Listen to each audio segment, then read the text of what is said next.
This recording done by Phil Chenevert in Baton Rouge, Louisiana. Part 5. As I stood there musing over this too perfect triumph of man, the full moon, yellow and gibbous, came up out of an overflow of silver light in the northeast. The bright little figures ceased to move about below. A noiseless owl flitted by, and I shivered with the chill of the night. I determined to descend and find where I could sleep. I looked for the building I knew.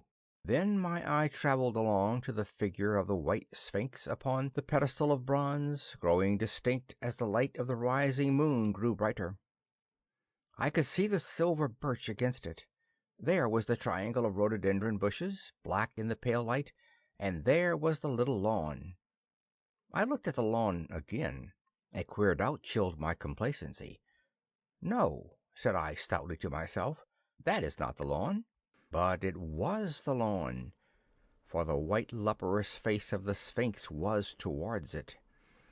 Can you imagine what I felt as this conviction came home to me? But you cannot. The time machine was gone. At once, like a lash across the face, came the possibility of losing my own age, of being left helpless in this strange new world. The bare thought of it was an actual physical sensation. I could feel it grip me at the throat and stop my breathing. In another moment I was in a passion of fear and running with great leaping strides down the slope. Once I fell headlong and cut my face. I lost no time in staunching the blood, but jumped up and ran on with a warm trickle down my cheek and chin. All the time I ran I was saying to myself, "They have moved it a little, pushed it under the bushes out of the way." Nevertheless, I ran with all my might. All the time, with the certainty that sometimes comes with excessive dread, I knew that such assurance was folly, knew instinctively that the machine was removed out of my reach. My breath came with pain. I suppose I covered the whole distance from the hill crest to the little lawn, 2 miles perhaps, in 10 minutes. And I am not a young man. I cursed aloud as I ran at my confident folly in leaving the machine, wasting good breath thereby. I cried aloud, and none answered. Not a creature seemed to be stirring in that moonlit world. When I reached the lawn, my worst fears were realized. Not a trace of the thing was to be seen. I felt faint and cold when I faced the empty space among the black tangle of bushes. I ran round it furiously, as if the thing might be hidden in a corner, and then stopped abruptly, with my hands clutching my hair. Above me towered the sphinx upon the bronze pedestal, white, shining, leprous, in the light of the rising moon. It seemed to smile in mockery of my dismay. I might have consoled myself by imagining the little people had put the mechanism in some shelter for me, had I not felt assured of their physical and intellectual inadequacy. That is what dismayed me. The sense of some hitherto unsuspected power through whose intervention my invention had vanished. Yet, for one thing I felt assured, unless some other age had produced its exact duplicate, the machine could not have moved in time. The attachment of the levers, I will show you the method later, prevented anyone from tampering with it in that way when they were removed. It had moved and was hid only in space. But then where could it be? I think I must have had a kind of frenzy. I remember running violently in and out among the moonlit bushes all round the sphinx, and startling some white animal that in the dim light I took for a small deer. I remember, too, late that night, beating the bushes with my clenched fist until my knuckles were gashed and bleeding from the broken twigs. Then, sobbing and raving in my anguish of mind, I went down to the great building of stone. The big hall was dark, silent, and deserted. I slipped on the uneven floor and fell over one of the malachite tables, almost breaking my shin. I lit a match and went on past the dusty curtains of which I have told you. There I found a second great hall, covered with cushions, upon which perhaps a score or two of the little people were sleeping. I have no doubt they found my second appearance strange enough, coming suddenly out of the quiet darkness with inarticulate noises and the splutter and flare of a match, for they had forgotten about matches. "Where is my time machine?" I began bawling like an angry child, laying hands upon them and shaking them up together. It must have been very queer to them. Some laughed, most of them looked sorely frightened. When I saw them standing round me, it came into my mind that I was doing as foolish a thing as it was possible for me to do under the circumstances in trying to revive the sensation of fear. For, reasoning with their daylight behavior, I thought that fear must be forgotten. Abruptly I dashed down the match and, knocking one of the people over in my course, went blundering across the big dining hall again, out under the moonlight. I heard cries of terror and their little feet running and stumbling this way and that. I do not remember all I did as the moon crept up the sky. I suppose it was the unexpected nature of my loss that maddened me. I felt hopelessly cut off from my own kind, a strange animal in an unknown world. I must have raved to and fro, screaming and crying upon God and fate. I have a memory of horrible fatigue as the long night of despair wore away, of looking in this impossible place and that, of groping among moonlit ruins and touching strange creatures in the black shadows, at last of lying on the ground near the Sphinx and weeping with absolute wretchedness, even anger at the folly of leaving the machine having leaked away with my strength. I had nothing left but misery. Then I slept, and when I woke again it was full day and a couple of sparrows were hopping round me on the turf within reach of my arm. I sat up in the freshness of the morning, trying to remember how I had got there and why I had such a profound sense of desertion and despair. Then things came clear in my mind. With the plain, reasonable daylight, I could look my circumstances fairly in the face. I saw the wild folly of my frenzy overnight, and I could reason with myself. "Suppose the worst," I said. "Suppose the machine altogether lost, perhaps destroyed. It behooves me to be calm and patient, to learn the ways of the people, to get a clear idea of the method of my loss, and the means of getting materials and tools, so that in the end perhaps I may make another. That would be my only hope, a poor hope perhaps, but better than despair, and after all it was a beautiful and curious world. But probably the machine had only been taken away. Still, I must be calm and patient, find its hiding place and recover it by force or cunning. And with that I scrambled to my feet and looked about me, wondering where I could bathe. I felt weary, stiff, and travel-soiled. The freshness of the morning made me desire an equal freshness. I had exhausted my emotion. Indeed, as I went about my business, I found myself wondering at my intense excitement overnight. I made a careful examination of the ground about the little lawn. I wasted some time in futile questionings, conveyed as well as I was able to such of the little people as came by. They all failed to understand my gestures. Some were simply stolid. Some thought it was a jest and laughed at me. I had the hardest task in the world to keep my hands off their pretty laughing faces. It was a foolish impulse, but the devil begotten of fear and blind anger was ill-curbed and still eager to take advantage of my perplexity. The turf gave better counsel. I found a groove ripped in it about midway between the pedestal of the Sphinx and the marks of my feet where, on arrival, I had struggled with the overturned machine. There were other signs of removal about, with queer narrow footprints like those I could imagine made by a sloth. This directed my closer attention to the pedestal. It was, as I think I have said, of bronze.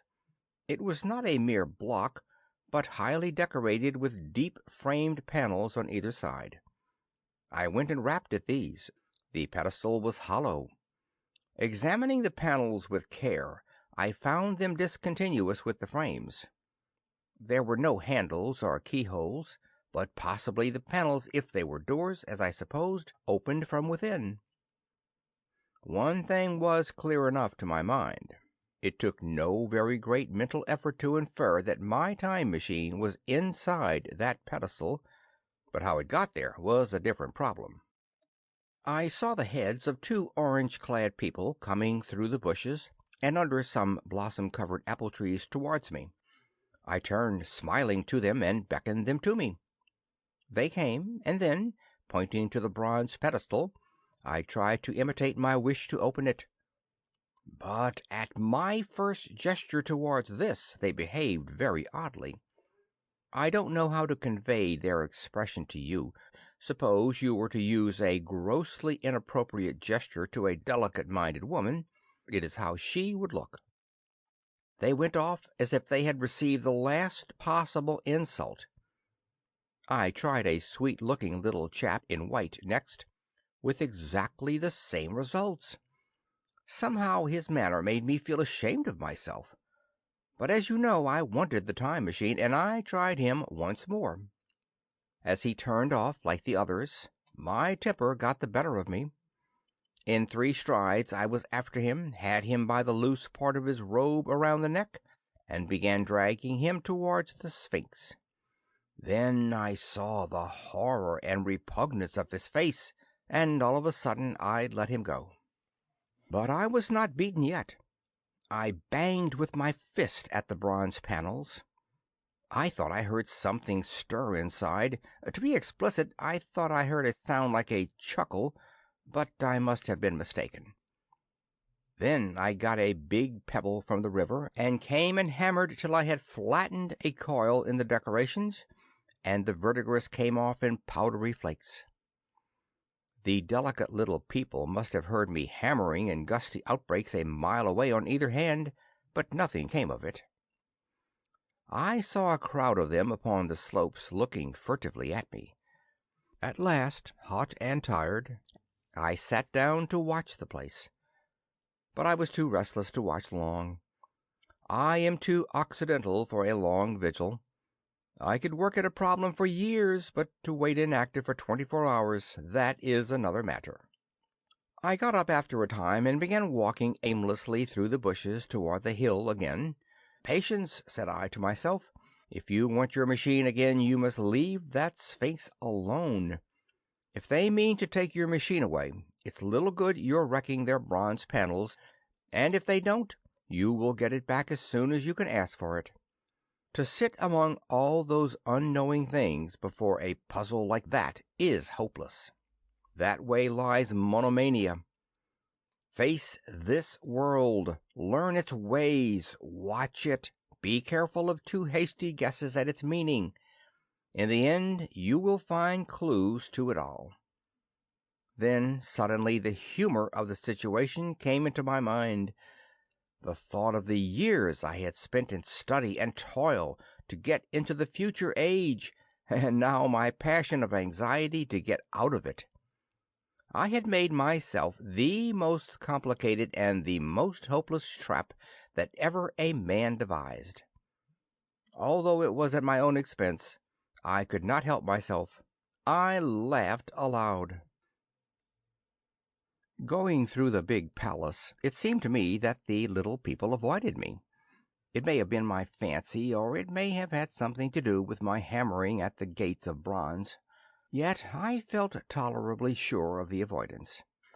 I was careful, however, to show no concern and to abstain from any pursuit of them, and in the course of a day or two things got back to the old footing. I made what progress I could in the language, and in addition I pushed my explorations here and there. Either I missed some subtle point, or their language was excessively simple, almost exclusively composed of concrete substantives and verbs. There seemed to be few, if any, abstract terms or little use of figurative language. Their sentences were usually simple and of 2 words, and I failed to convey or understand any but the simplest propositions. I determined to put the thought of my time machine and the mystery of the bronze doors under the Sphinx as much as possible in a corner of memory until my growing knowledge would lead me back to them in a natural way.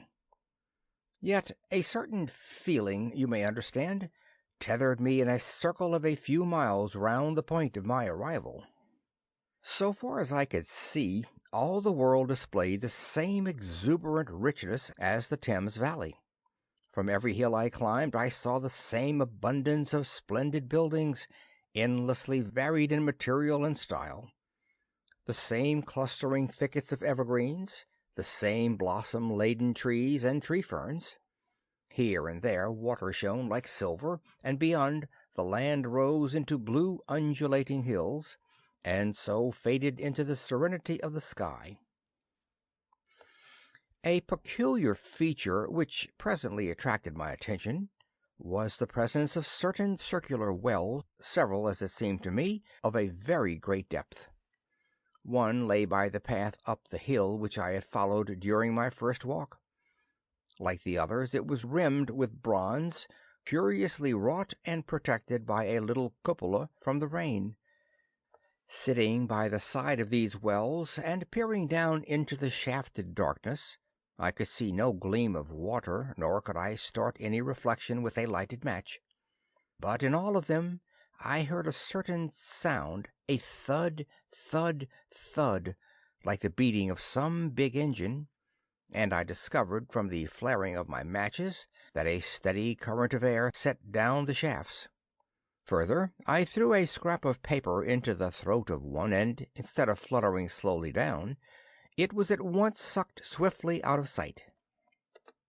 After a time, too, I came to connect these wells with tall towers standing here and there upon the slopes, for above them there was often just such a flicker in the air as one sees on a hot day above a sun-scorched beach.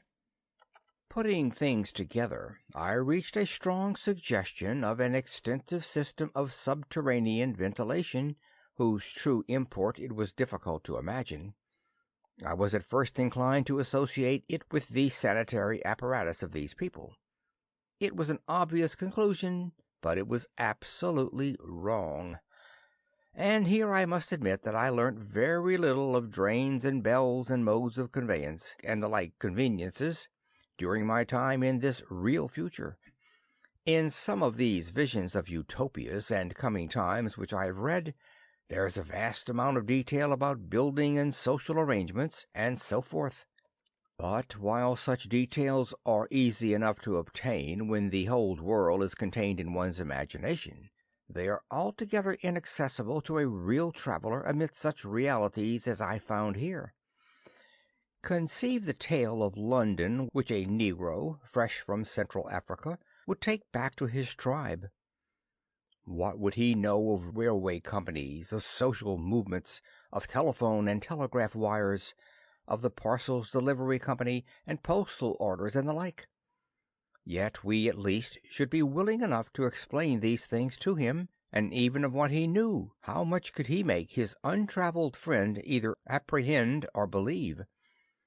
Think, then, how narrow the gap between a Negro and a white man of our own times, and how wide the interval between myself and these of the Golden Age. I was sensible of much which was unseen, and which contributed to my comfort, but save for a general impression of automatic organization, I fear I can convey very little of the difference to your mind. In the matter of sepulture, for instance, I could see no signs of crematoria or anything suggestive of tombs. But it occurred to me that possibly there might be cemeteries or crematoria somewhere beyond the range of my explorings. This again was a question I deliberately put to myself, and my curiosity was at first entirely defeated upon the point. The thing puzzled me, and I was led to make a further remark, which puzzled me still more, that aged and infirm among this people there were none. I must confess that my satisfaction with my first theories of an automatic civilization and a decadent humanity did not long endure. Yet I could think of no other. Let me put my difficulties. The several big palaces I had explored were mere living places, great dining halls and sleeping apartments. I could find no machinery, no appliances of any kind, yet these people were clothed in pleasant fabrics that must at times need renewal, and their sandals, though undecorated, were fairly complex specimens of metalwork.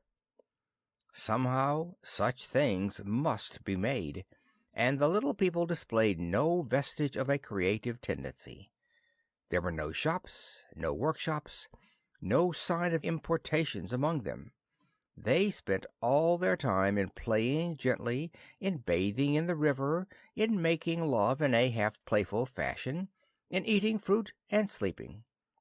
I could not see how things were kept going. Then again, about the time machine. Something, I knew not what, had taken it into the hollow pedestal of the White Sphinx. Why? For the life of me, I could not imagine. Those waterless wells, too, those flickering pillars. I felt I lacked a clue. I felt, how shall I put it? Suppose you found an inscription with sentences here and there in excellent plain English, and interpolated therewith others made up of words, of letters even, absolutely unknown to you. Well, on the third day of my visit, that was how the world of 802,701 presented itself to me. That day, too, I made a friend, of a sort. It happened that as I was watching some of the little people bathing in a shallow, one of them was seized with a cramp and began drifting downstream. The main current ran rather swiftly, but not too strongly for even a moderate swimmer. It will give you an idea, therefore, of the strange deficiency in these creatures when I tell you that none made the slightest attempt to rescue the weakly crying little thing which was drowning before their eyes. When I realized this, I hurriedly slipped off my clothes, and, wading in at a point lower down, I caught the poor mite and drew her safe to land. A little rubbing of the limbs soon brought her round, and I had the satisfaction of seeing she was all right before I left her. I had got to such a low estimate of her kind that I did not expect any gratitude from her. In that, however, I was wrong. This happened in the morning. In the afternoon I met my little woman, as I believe it was, as I was returning towards my center from an exploration, and she received me with cries of delight and presented me with a big garland of flowers, evidently made for me and me alone. The thing took my imagination. Very possibly I had been feeling desolate. At any rate, I did my best to display my appreciation of the gift. We were soon seated together in a little stone arbor, engaged in conversation, chiefly of smiles. The creature's friendliness affected me exactly as a child's might have done. We passed each other flowers, and she kissed my hands. I did the same to hers. Then I tried talk, and found that her name was Weena, which, though I don't know what it meant, somehow seemed appropriate enough. That was the beginning of a queer friendship which lasted a week and ended as I will tell you. She was exactly like a child. She wanted to be with me always. She tried to follow me everywhere, and on my next journey out and about it went to my heart to tire her down and leave her at last exhausted and calling after me rather plaintively. But the problems of the world had to be mastered. I had not, I said to myself, come into the future to carry on a miniature flirtation. Yet her distress when I left her was very great. Her expostulations at the parting were sometimes frantic, and I think, altogether, I had as much trouble as comfort from her devotion. Nevertheless, she was, somehow, a very great comfort. I thought it was mere childish affection that made her cling to me. Until it was too late, I did not clearly know what I had inflicted upon her when I left her. Nor until it was too late did I clearly understand what she was to me. For by merely seeming fond of me and showing in her weak, futile way that she cared for me, the little doll of a creature presently gave my return to the neighborhood of the White Sphinx almost the feeling of coming home, and I would watch for her tiny figure of white and gold so soon as I came over the hill. It was from her, too, that I learnt that fear had not yet left the world. She was fearless enough in the daylight, and she had the oddest confidence in me. For once in a foolish moment I made threatening grimaces at her, and she simply laughed at them. But she dreaded the dark, dreaded shadows, dreaded black things. Darkness to her was the one thing dreadful. It was a singularly passionate emotion, and it set me thinking and observing. I discovered then, among other things, that these little people gathered into the great houses after dark and slept in droves. To enter upon them without a light was to put them into a tumult of apprehension. I never found one out of doors, or one sleeping alone within doors after dark. Yet I was still such a blockhead that I missed the lesson of that fear, and in spite of Weena's distress, I insisted upon sleeping away from these slumbering multitudes. It troubled her greatly, but in the end her odd affection for me triumphed, and for 5 of the nights of our acquaintance, including the last night of all, she slept with her head pillowed on my arm. But my story slips away from me as I speak of her. It must have been the night before her rescue that I was awakened about dawn. I had been restless, dreaming most disagreeably that I was drowned, and that sea anemones were feeling over my face with their soft palps. I woke with a start, and with an odd fancy that some greyish animal had just rushed out of the chamber. I tried to get to sleep again, but I felt restless and uncomfortable. It was that dim, grey hour when things are just creeping out of darkness, when everything is colourless and clear-cut and yet unreal. I got up and went down into the great hall and so out upon the flagstones in front of the palace. I thought I would make a virtue of necessity and see the sunrise. The moon was setting, and the dying moonlight and the first pallor of dawn were mingled in a ghastly half-light. The bushes were inky black, the ground a sombre grey, the sky colourless and cheerless. And up the hill I thought I could see ghosts. Several times as I scanned the slope I saw white figures. Twice I fancied I saw a solitary, white, ape-like creature running rather quickly up the hill, and once, near the ruins, I saw a leash of them carrying some dark body. They moved hastily. I did not see what became of them. It seemed that they vanished among the bushes. The dawn was still indistinct, you must understand. I was feeling that chill, uncertain, early morning feeling you may have known. I doubted my eyes. As the eastern sky grew brighter, and the light of the day came on, and its vivid colouring returned upon the world once more, I scanned the view keenly, but I saw no vestige of my white figures. They were mere creatures of the half-light. They must have been ghosts, I said. I wonder whence they dated, for a queer notion of Grant Allen's came into my head and amused me. If each generation die and leave ghosts, he argued, the world at last will get overcrowded with them. On that theory they would have grown innumerable some 800,000 years hence, and it was no great wonder to see 4 at once. But the jest was unsatisfying, and I was thinking of these figures all the morning until Weena's rescue drove them out of my head. I associated them in some indefinite way with the white animal I had startled in my first passionate search for the time machine, but Weena was a pleasant substitute. Yet all the same, they were soon destined to take far deadlier possession of my mind. I think I have said how much hotter than our own was the weather of this golden age. I cannot account for it. It may be that the sun was hotter, or the earth nearer the sun.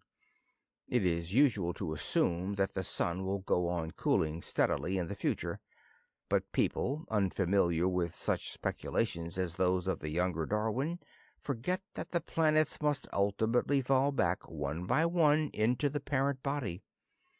As these catastrophes occur, the sun will blaze with renewed energy, and it may be that some inner planet had suffered this fate. Whatever the reason, the fact remains that the sun was very much hotter than we know it. Well, one very hot morning, my fourth, I think, as I was seeking shelter from the heat and glare in a colossal ruin near the great house where I slept and fed, there happened this strange thing. Clambering among these heaps of masonry, I found a narrow gallery whose end and side windows were blocked by fallen masses of stone. By contrast with the brilliancy outside, it seemed at first impenetrably dark to me. I entered it groping, for the change from light to blackness made spots of color swim before me. Suddenly I halted spellbound. A pair of eyes, luminous by reflection against the daylight without, was watching me out of the darkness. The odd instinctive dread of wild beasts came upon me. I clutched my hands and steadfastly looked into the glaring eyeballs. I was afraid to turn. Then the thought of the absolute security in which humanity appeared to be living came to my mind. And then I remembered that strange terror of the dark. Overcoming my fear to some extent, I advanced a step and spoke. I will admit that my voice was harsh and ill-controlled. I put out my hand and touched something soft. At once the eyes darted sideways, and something white ran past me. I turned with my heart in my mouth and saw a queer little ape-like figure, its head held down in a peculiar manner, running across the sunlit space behind me. It blundered against a block of granite, staggered aside, and in a moment was hidden in a black shadow beneath another pile of ruined masonry. My impression of it is, of course, imperfect, but I knew it was a dull white and had strange, large, grayish-red eyes. Also that there was flaxen hair on its head and down its back. But, as I say, it went too fast for me to see distinctly. I cannot even say whether it ran on all fours or only with its forearms held very low. After an instant's pause, I followed it into the second heap of ruins.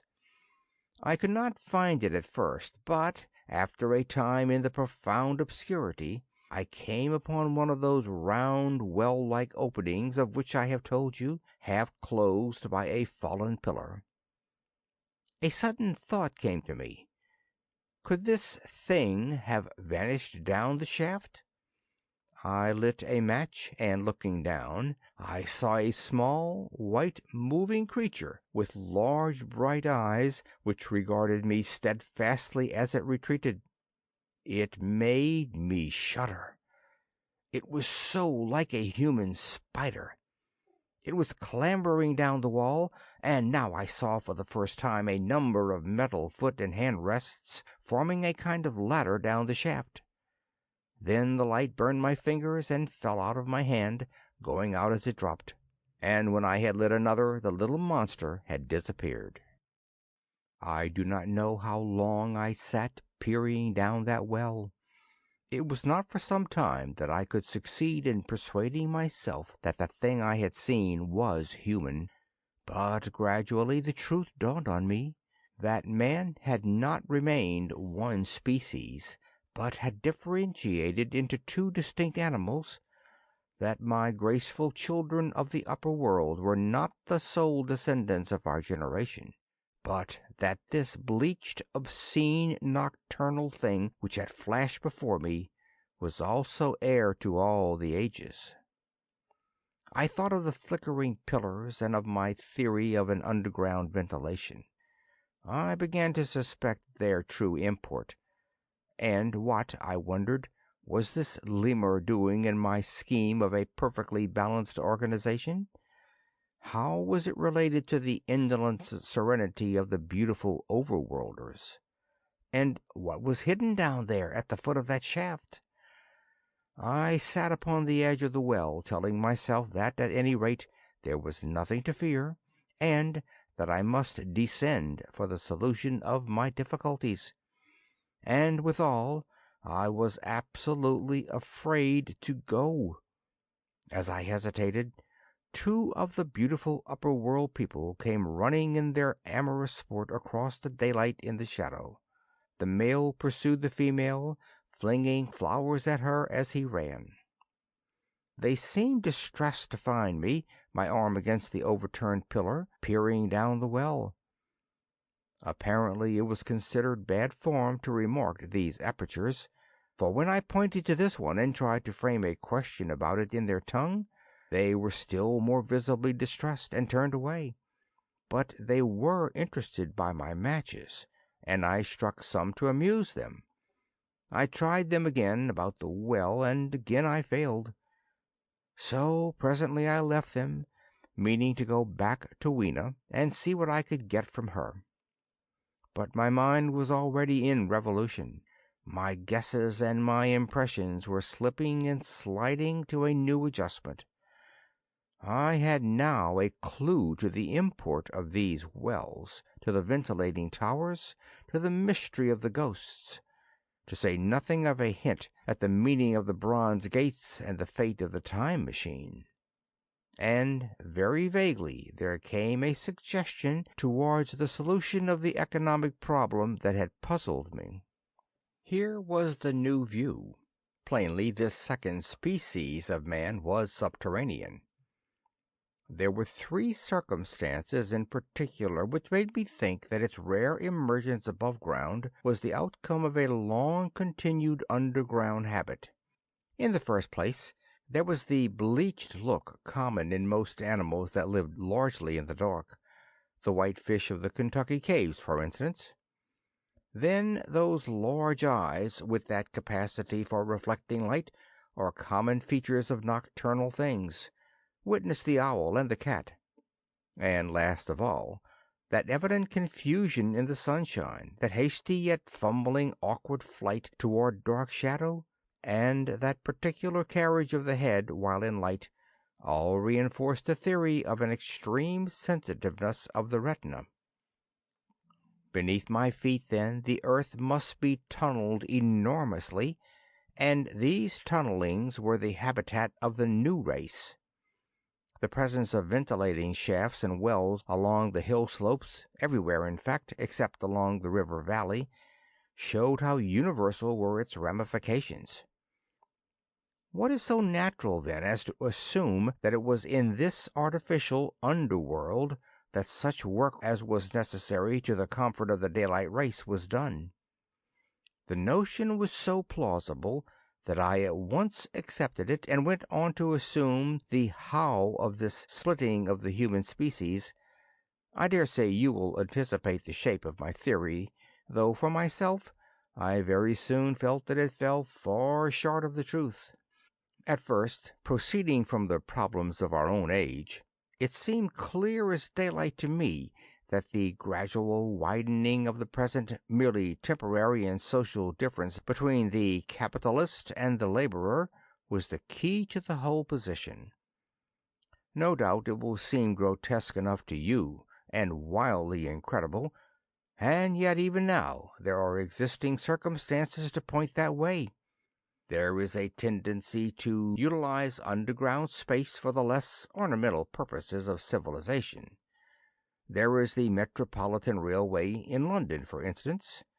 There are new electric railways, there are subways, there are underground workrooms and restaurants, and they increase and multiply.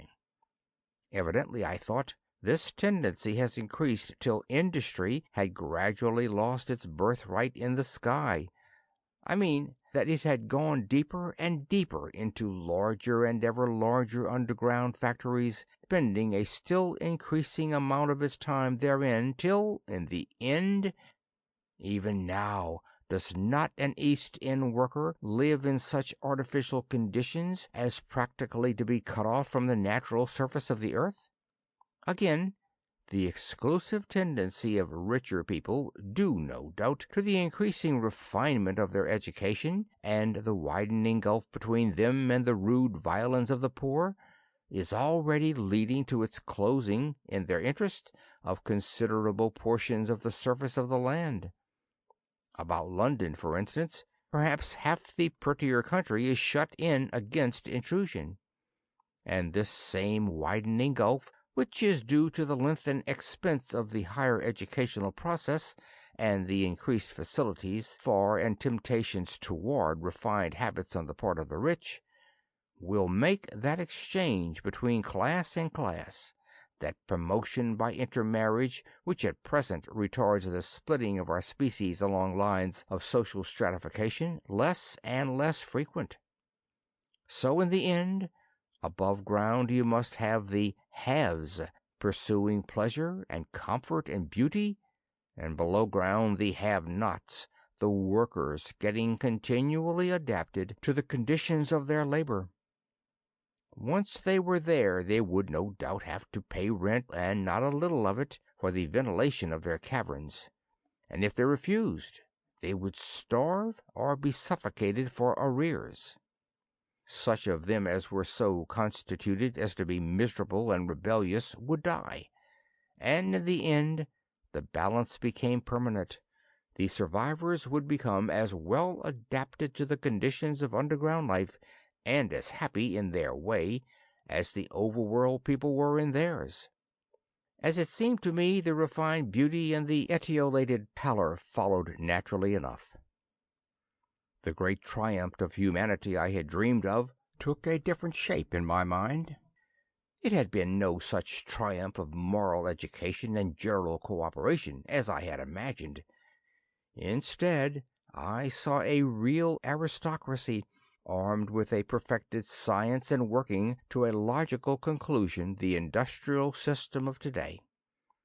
Its triumph had not been simply a triumph over nature, but a triumph over nature and the fellow man. This, I must warn you, was my theory at the time. I had no convenient cicerone in the pattern of the utopian books. My explanation may be absolutely wrong. I still think it is the most plausible one. But even on this supposition, the balanced civilization that was at last attained must have long since passed its zenith, and was now far fallen into decay. The too perfect security of the overworlders had led them to a slow movement of degeneration, to a general dwindling in size, strength, and intelligence. That I could see clearly enough already.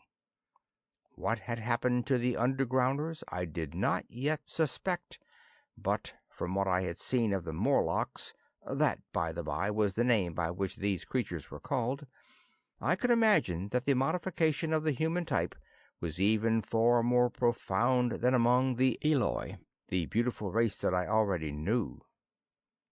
Then came troublesome doubts. Why had the Morlocks taken my time machine?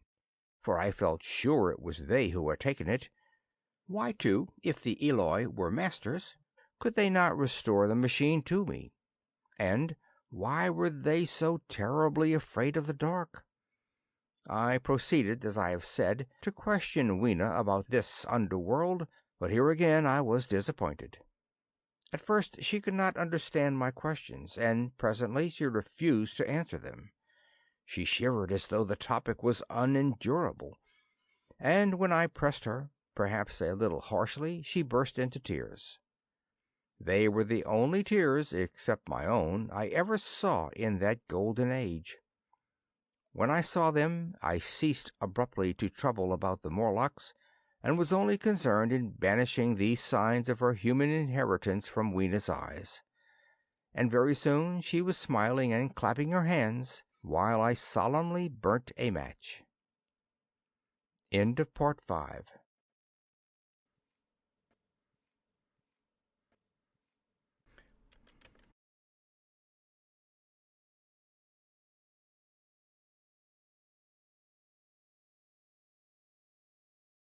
This book recorded by Phil Chenevert in Baton Rouge, Louisiana. Part 6. It may seem odd to you, but it was 2 days before I could follow up the newfound clue in what was manifestly the proper way. I felt a peculiar shrinking from those pallid bodies. They were just the half-bleached color of the worms and things one sees preserved in spirits in a zoological museum. And they were filthily cold to the touch. Probably my shrinking was largely due to the sympathetic influence of the Eloi, whose disgust of the Morlocks I now began to appreciate. The next night I did not sleep well. Probably my health was a little disordered. I was oppressed with perplexity and doubt. Once or twice I had a feeling of intense fear for which I could perceive no definite reason. I remember creeping noiselessly into the great hall where the little people were sleeping in the moonlight (that night Weena was among them), and feeling reassured by their presence. It occurred to me even then that in the course of a few days the moon must pass through its last quarter, and the nights grow dark, when the appearances of these unpleasant creatures from below, these whitened lemurs, this new vermin that had replaced the old, might be more abundant. And on both these days I had the restless feeling of one who shirks an inevitable duty. I felt assured that the time machine was only to be recovered by boldly penetrating these mysteries of underground. Yet I could not face the mystery. If only I had had a companion it would have been different. But I was so horribly alone, and even to clamber down into the darkness of the well appalled me. I don't know if you will understand my feeling, but I never felt quite safe at my back. It was this restlessness, this insecurity perhaps, that drove me farther and farther afield in my exploring expeditions. Going to the southwestward toward the rising country that is now called Comby Wood, I observed far off in the direction of 19th century Banstead a vast green structure, different in character from any I had hitherto seen. It was larger than the largest of the palaces or ruins I knew, and the facade had an oriental look, the face of it having the luster as well as the pale green tint, a kind of bluish green of a certain type of Chinese porcelain.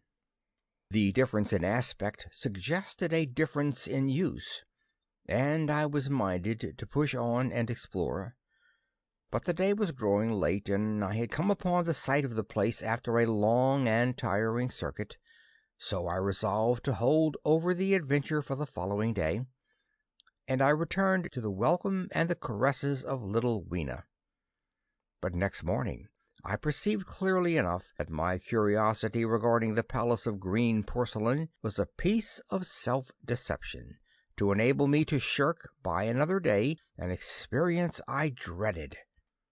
I resolved I would make the descent without further waste of time, and started out in the early morning towards a well near the ruins of granite and aluminum. Little Weena ran with me.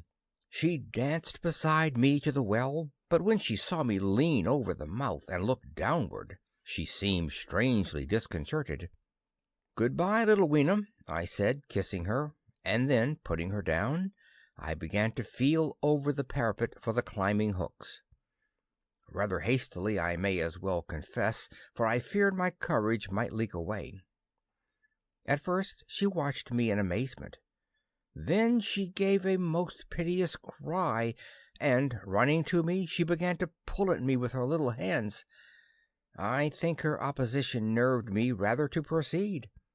I shook her off, perhaps a little roughly, and in another moment I was in the throat of the well. I saw her agonized face over the parapet, and smiled to reassure her. Then I had to look down at the unstable hooks to which I clung. I had to clamber down a shaft of perhaps 200 yards. The descent was effected by means of metallic bars projecting from the sides of the well, and these being adapted to the needs of a creature much smaller and lighter than myself, I was speedily cramped and fatigued by the descent. And not simply fatigued. One of the bars bent suddenly under my weight and almost swung me off into the blackness beneath. For a moment I hung by one hand, and after that experience I did not dare to rest again. Though my arms and back were presently acutely painful, I went on clambering down the sheer descent with as quick a motion as possible. Glancing upward, I saw the aperture, a small blue disk in which a star was visible, while little Weena's head showed as a round black projection. The thudding sound of a machine below grew louder and more oppressive. Everything save that little disk above was profoundly dark, and when I looked up again, Weena had disappeared. I was in an agony of discomfort. I had some thought of trying to go up the shaft again and leave the underworld alone. But even while I turned this over in my mind, I continued to descend. At last, with immense relief, I saw, dimly coming up, a foot to the right of me, a slender loophole in the wall. Swinging myself in, I found it was the aperture of a narrow horizontal tunnel in which I could lie down and rest. It was not too soon. My arms ached, my back was cramped, and I was trembling with the prolonged terror of a fall. Besides this, the unbroken darkness had had a distressing effect upon my eyes. The air was full of the throb and hum of machinery pumping air down the shaft. I do not know how long I lay. I was aroused by a soft hand touching my face. Starting up in the darkness, I snatched at my matches and, hastily striking one, I saw 3 stooping white creatures similar to the one I had seen above ground in the ruin, hastily retreating before the light. Living as they did in what appeared to me impenetrable darkness, their eyes were abnormally large and sensitive, just as are the pupils of the abysmal fishes, and they reflected the light in the same way. I have no doubt they could see me in that rayless obscurity, and they did not seem to have any fear of me apart from the light. But so soon as I struck a match in order to see them, they fled incontinently, vanishing into dark gutters and tunnels, from which their eyes glared at me in the strangest fashion. I tried to call to them, but the language they had was apparently different from that of the overworld people, so that I was needs left to my own unaided efforts, and the thought of flight before exploration was even then in my mind. But I said to myself, "You are in for it now," and feeling my way along the tunnel, I found the noise of machinery grow louder. Presently the walls fell away from me, and I came to a large open space, and, striking another match, saw that I had entered a vast arched cavern which stretched into utter darkness beyond the range of my light. The view I had of it was as much as one could see in the burning of a match. Necessarily my memory is vague. Great shapes like big machines rose out of the dimness and cast grotesque black shadows, in which dim spectral Morlocks sheltered from the glare. The place, by the by, was very stuffy and oppressive, and the faint halitus of freshly shed blood was in the air. Some way down the central vista was a little table of white metal, laid with what seemed a meal. The Morlocks, at any rate, were carnivorous. Even at the time I remember wondering what large animal could have survived to furnish the red joint I saw. It was all very indistinct. The heavy smell, the big unmeaning shapes, the obscene figures lurking in the shadows and only waiting for the darkness to come at me again. Then the match burnt down and stung my fingers and fell, a wriggling red spot in the blackness. I have thought since how particularly ill-equipped I was for such an experience. When I had started with the time machine, I had started with the absurd assumption that the men of the future would certainly be infinitely ahead of ourselves in all their appliances. I had come without arms, without medicine, without anything to smoke. At times I missed tobacco frightfully. Even without enough matches. If only I had thought of a kodak, I could have flashed that glimpse of the underworld in a second and examined it at leisure. But as it was, I stood there with only the weapons and the powers that nature had endowed me with, hands, feet, and teeth, these and 4 safety matches that still remained to me. I was afraid to push my way in among all this machinery in the dark, and it was only with my last glimpse of light I discovered that my store of matches had run low. It had never occurred to me until that moment that there was any need to economize them, and I had wasted almost half the box in astonishing the overworlders, to whom fire was a novelty. Now, as I say, I had 4 left, and while I stood in the dark, a hand touched mine. Lank fingers came feeling over my face, and I was sensible of a peculiar unpleasant odor. I fancied I heard the breathing of a crowd of those dreadful little beings about me. I felt the box of matches in my hand being gently disengaged, and other hands behind me plucking at my clothing. The sense of these unseen creatures examining me was indescribably unpleasant. The sudden realization of my ignorance of their ways of thinking and doing came home to me very vividly in the darkness. I shouted at them as loudly as I could. They started away, and then I could feel them approaching me again. They clutched at me more boldly, whispering odd sounds to each other. I shivered violently and shouted again, rather discordantly. This time they were not so seriously alarmed, and they made a queer laughing noise as they came back at me. I will confess I was horribly frightened. I determined to strike another match and escape under the protection of its glare. I did so, and eking out the flicker with a scrap of paper from my pocket, I made good my retreat to the narrow tunnel. But I had scarce entered this when my light was blown out, and in the blackness I could hear the Morlocks rustling like wind among leaves, and pattering like rain as they hurried after me. In a moment I was clutched by several hands, and there was no mistaking that they were trying to haul me back.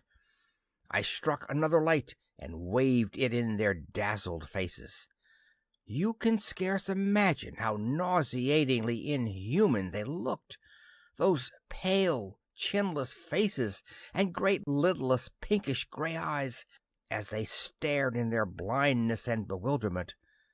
But I did not stay to look, I promise you. I retreated again, and when my second match had ended, I struck my third. It had almost burnt through when I reached the opening of the shaft. I lay down on the edge, for the throb of the great pump below made me giddy. Then I felt sideways for the projecting hooks, and as I did so, my feet were grasped from behind, and I was violently tugged backward. I lit my last match, and it incontinently went out. But I had my hand on the climbing bars now, and kicking violently, I disengaged myself from the clutches of the Morlocks, and was speedily clambering up the shaft, while they stayed peering and blinking up at me, all but one little wretch who followed me for some way and well nigh secured my boot as a trophy. That climb seemed interminable to me. With the last 20 or 30 feet of it a deadly nausea came upon me. I had the greatest difficulty in keeping my hold. The last few yards was a frightful struggle against this faintness. Several times my head swam, and I felt all the sensations of falling. At last, however, I got over the well mouth somehow, and staggered out of the ruin into the blinding sunlight. I fell upon my face. Even the soil smelt sweet and clean. Then I remembered Weena kissing my hands and ears, and the voices of others among the Eloi. Then for a time I was insensible. End of Part 6.